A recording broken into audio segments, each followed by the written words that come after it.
Olá, senhores. Eu sou o instrutor Michel Rodrigo Setman, do Senai CETEM, e estou aqui no laboratório da escola para apresentar para vocês uma das ações realizadas durante o período de pandemia, né? Então o Senai também colaborou aí na busca por algumas soluções.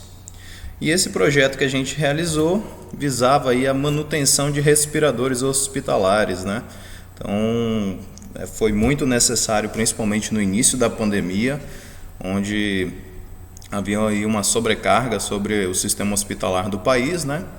E o Senai, juntamente com uma rede voluntária bem extensa, a nível Brasil, atuou aí na manutenção desses equipamentos. A iniciativa foi nomeada como Mais Manutenção de Respiradores e era formada aí por uma grande rede voluntária que buscava consertar, colocar de volta equipamentos que estavam parados, né, que não estavam em uso. Então, aí são alguns dos principais apoiadores, alguns inclusive atuando diretamente na manutenção, né? Podem observar que bastante empresas, principalmente do ramo automobilístico, então foi uma união bem grande a nível país inteiro. Teve um apoio, essa iniciativa teve um apoio bem forte, então, de algumas das agências, o Ministério da Saúde mesmo, né? Então, teve aí apoio também do Ministério da Economia, da Agência Brasileira de Desenvolvimento Industrial e da Associação Brasileira de Engenharia Clínica, né? Foram os principais apoiadores aí dessa iniciativa, deram aquela força. Aqui em Rondônia, o projeto foi realizado na Escola Senai CETEM, então tendo aí à frente do projeto, e contamos com o apoio também de empresas locais, como a empresa Termonorte, então a empresa Energisa, que são empresas do setor elétrico, né? E as empresas especialistas na área, a Medical Center e a Norte Médica, que entraram com a parte clínica, né? Também tivemos aí um forte apoio do Senai Bahia, da Federação das Indústrias do Estado da Bahia, né? Que auxiliou tanto na estruturação quanto na própria manutenção. Nosso processo aqui foi baseado no mesmo nível que o processo ocorreu a nível nacional. A gente teve aí o recebimento, onde eram captados respiradores, cadastrados todos, para que pudessem entrar na manutenção, para dar início ao processo, né? Depois disso, passava por uma etapa de higienização, de desinfecção, onde todos recebiam uma limpeza para que pudesse trabalhar de forma segura, né? Afinal, vinham de hospitais, poderiam estar com o vírus, né? Então a gente teve todo esse cuidado. Após isso, passava-se por uma triagem e recebia identificação, né?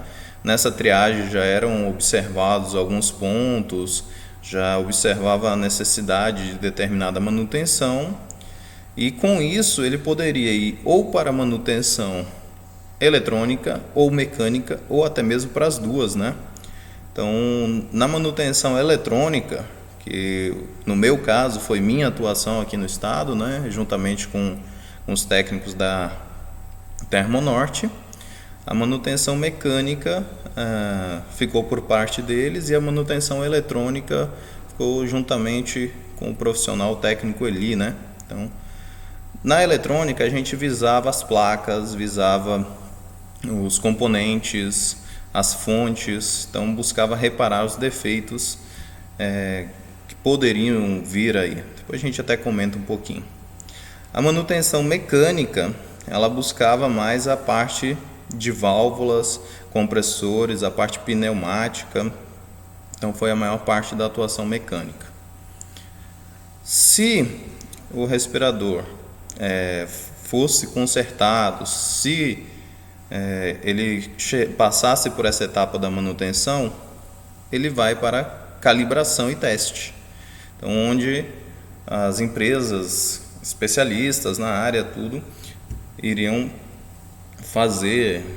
realizaram aí, né, a verificação se ele está de acordo e se poderia voltar a operar normalmente, né, dentro dos hospitais. Então, como a gente está falando de saúde, área clínica, estamos falando aí de uma área bem sensível, a gente tinha que estar com ele em dia. Então, era necessário esse processo. Se tivesse tudo ok, esse equipamento era enviado de volta aos hospitais e poderia entrar novamente em operação. Então esse era o processo que a gente tinha para realizar a manutenção de respiradores. Alguns modelos, né, a gente teve aqui alguns fabricantes. A Takaoka foi um dos principais modelos que a gente atuou. Então chegamos a ter informação sobre fabricante Make, né, que poderiam vir para cá. Então não foi, o processo não andou e a gente não recebeu os Makes, mas também foi outro.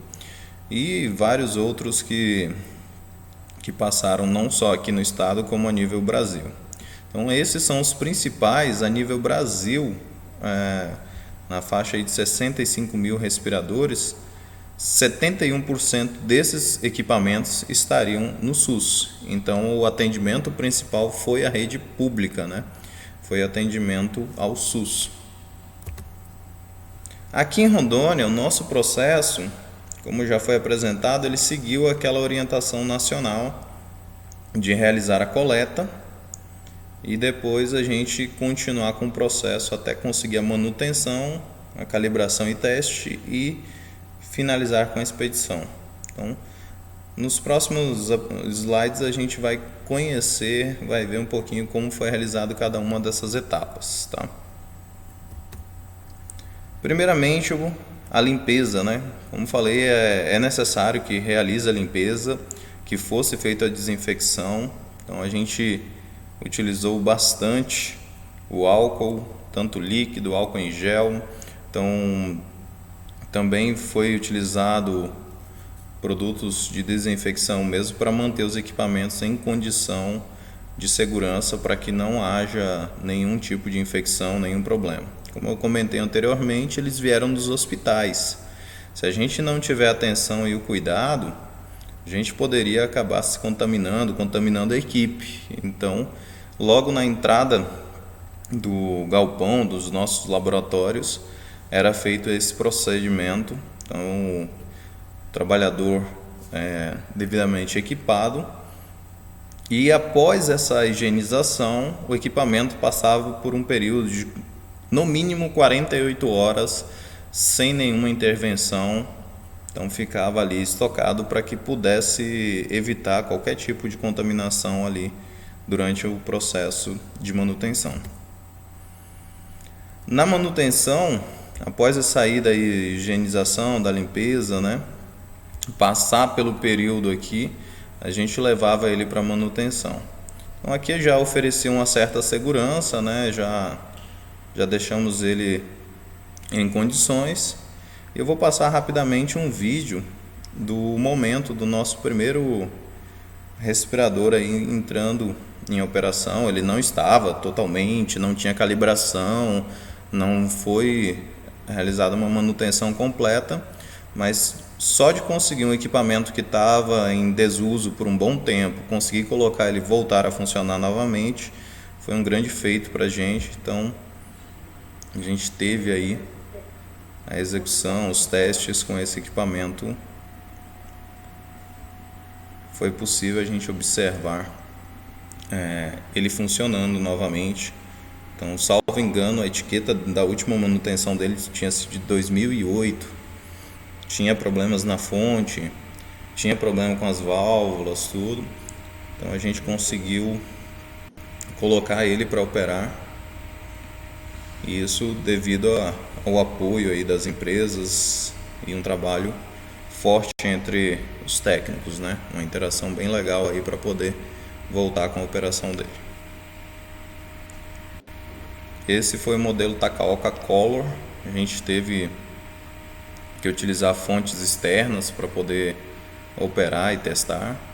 E como algumas manutenções são necessárias.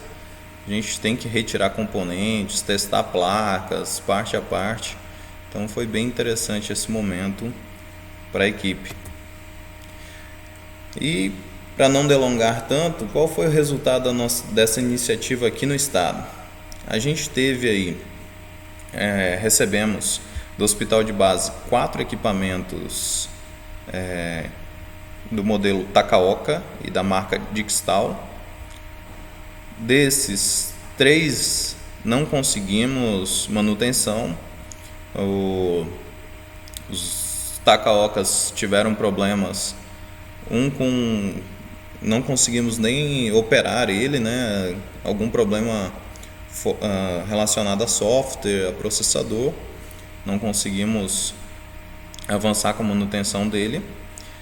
Um Dixtal veio basicamente vazio de componentes, não existia viabilidade, faltava muito componente dentro dele. Provavelmente deve ter sido utilizado como necessário para retirar algumas peças ou algo do tipo. O outro modelo Dixtal foi possível consertar, e um dos modelos Takaoka, inclusive aquele que foi mostrado no vídeo anteriormente, ele não foi possível porque ele utilizava de válvulas que não eram mais produzidas. Então essas válvulas haviam danificados e a gente não conseguiu concluir a manutenção dele. Já do Semetron, a gente recebeu 5 respiradores da PR4G da Leistung. A gente conseguiu, com o apoio do Senai Bahia, consertar os 5 e voltar a operar esses equipamentos. Então, o problema não era tão sério assim, mas era necessário a troca de alguns componentes. Então foi feita a troca e conseguiram voltar a operar esses equipamentos. Então, do total de 9 equipamentos, 6 foram consertados e voltaram a operar. Teve também uma atividade extra, né, vamos dizer assim. O Hospital João Paulo II, ele estava com uma máquina, um equipamento de processamento de imagem parado, porque algumas engrenagens desse equipamento tinham danificado. Então, por conta dessas engrenagens da imagem, essas mais escuras, o equipamento não estava em operação. Então foi feito também a substituição, foi feita toda a fabricação das engrenagens novas e enviada ao hospital para que pudesse botar em operação novamente esse equipamento. E a nível Brasil, o que temos aí? Nível Brasil, no último relatório do dia 19/11, foram enviados 4.043 equipamentos, e desses, essa rede voluntária conseguiu 2.400 equipamentos recuperados. Isso é 60% de recuperação de equipamentos, e o número que realmente importa para a gente fala muito nisso, é que os respiradores conseguem trazer aí 10 vidas, né? Conseguem manter 10 vidas. Então, a gente tem um total então de 24.000 vidas que poderão ser salvas por esses equipamentos que foram recuperados. Então, os equipamentos, eles voltam ao hospital em toda a condição de uso, passam por uma análise de engenheiros clínicos, é feita a calibração e os testes, então eles realmente têm condição de operação. Basicamente é isso.